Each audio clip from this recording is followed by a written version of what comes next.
everyone. I'm Sarah, throwing a little Hamlet joke in there if anyone gets it. But last winter, I studied abroad in London on a Carleton College program that focused on English and theater of Tudor and Stuart England.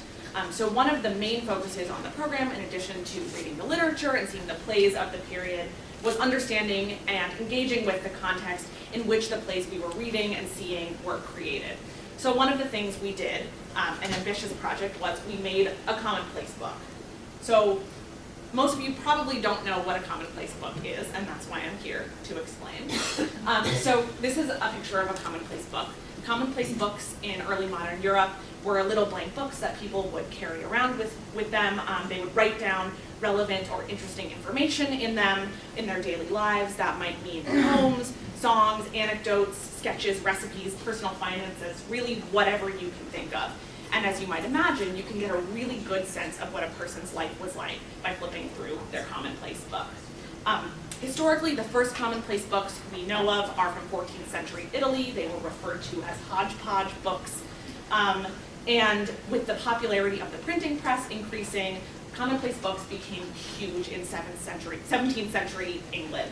And the Commonplace books I've studied are mostly from that period.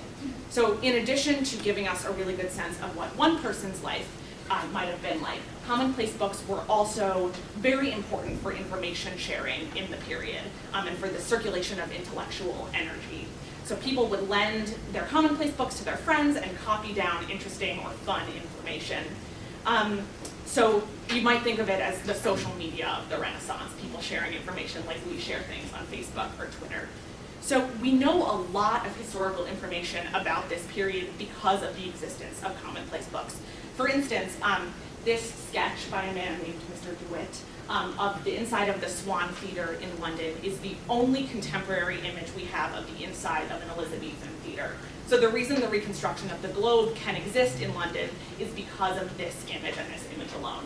And what we have is a copy from someone's Commonplace book. The original doesn't exist. So you can understand just how important Commonplace books are in terms of our cultural understanding of the period. In addition, a lot of John Donne's poems came down to us through copies in Commonplace books, and they're very, very important. So I and the other students on my program had the opportunity, first I want to clarify the difference between Commonplace books and Miscellaneous very quickly. Commonplace books are made as you go. You write things down in your little journal every day. Miscellaneous similarly contains sort of a hodgepodge of information, but they're created for public consumption, and they're really curated. So these are images from the Trevelyan Miscellany of 1608, which is immensely famous. And as you can see, they're sort of more formal than the John Donne Commonplace book that you saw before. So we as Carleton students had the opportunity to see some real Commonplace books on our program and before. Before we started, we visited the special collections in Carleton's library, which has a number of facsimiles of Commonplace books. And here we are in the University College London Special Collections, looking at the actual Trevelyan Miscellany from 1608, which was a huge deal for all of us crazy literature nerds. So what we did was create a Commonplace book. Our Commonplace book is really kind of a mix between a miscellany and a Commonplace book. It still has that play-as-you-go kind of aspect because we included information and resources that were created on our program, but it is curated for public consumption, and we put things together in a very deliberate way. So we call it a Commonplace book, but it really is also a miscellany. So I'm going to tell you a little bit about how we made this book. During the program, we were always aware that our work was going to become part of this book. So when we were writing things or sketching things for our art class, we knew that they were going to become part of a Commonplace book. But we didn't really know what that meant. We created all of this stuff and sort of put it in a pile and left it for a while. And when we got back to Carleton last spring, 5 of us participated in an independent study, so I'm not alone in this group, to make the actual book. So we compiled all of this material, which consisted of formal analytical writing, journal entries, sketches from our art class, blog posts, photos, and other small artifacts from our program, really anything you can think of. And the point of compiling this Commonplace book was to frame our own experiences in London within a format that was relevant to our period of study. So just as you can tell a lot about a single person by looking through their Commonplace book, we hope that our Commonplace book is a distillation of the experiences of all 21 members of our program. So the book functions in a number of ways. First, it allows us simply to track our experiences. You can see the first few days in London here, the first Oyster cards we bought that took back a little blog post about food. We're tracking a weekend trip to Dublin. You can see things exist in lots of different mediums here: journal entries, travel plans, sketches, tickets, photos, etc.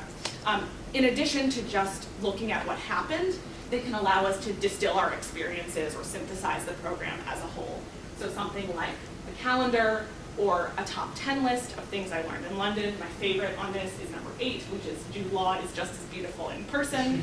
And you can see the Commonplace book page about meeting Jude Law with his signature. Or looking at all the ways we engage with art on the program. So you can see on the left side, those are sketches of images from museums. The skull on the top right is my sketch from Hans Holbein's The Ambassadors. Or people engaging with other things on the program through visual media, like seeing Les Mis or an Ibsen play. And in addition to this kind of synthesis, the Commonplace book allowed us to draw connections between the various disciplines we worked in on the program. We did art, we did history, we did literature, we did theater, etc., and also draw connections between our period of study and the present. So something as simple as a little blog post about the end of umbrellas and the beginning of spring in London, paired with watercolors of umbrellas. Those two things can have a conversation with each other on the page, even though they didn't come from the same source. Also, here's 2 writing assignments about the ways the word wood is used in the play A Midsummer Night's Dream, and a watercolor and a photo that are kind of in conversation with those pieces. Another example is a photo of us performing a scene from Henry VI in Middle Temple Garden at the Inns of Court, which is where the scene actually takes place in Shakespeare, and a sketch from the garden as well. So just to consolidate, most importantly, this book gives us a practical, tangible medium through which we can connect our historical, artistic, and literary period of study to our own experiences engaging with London, past and present. Thank you.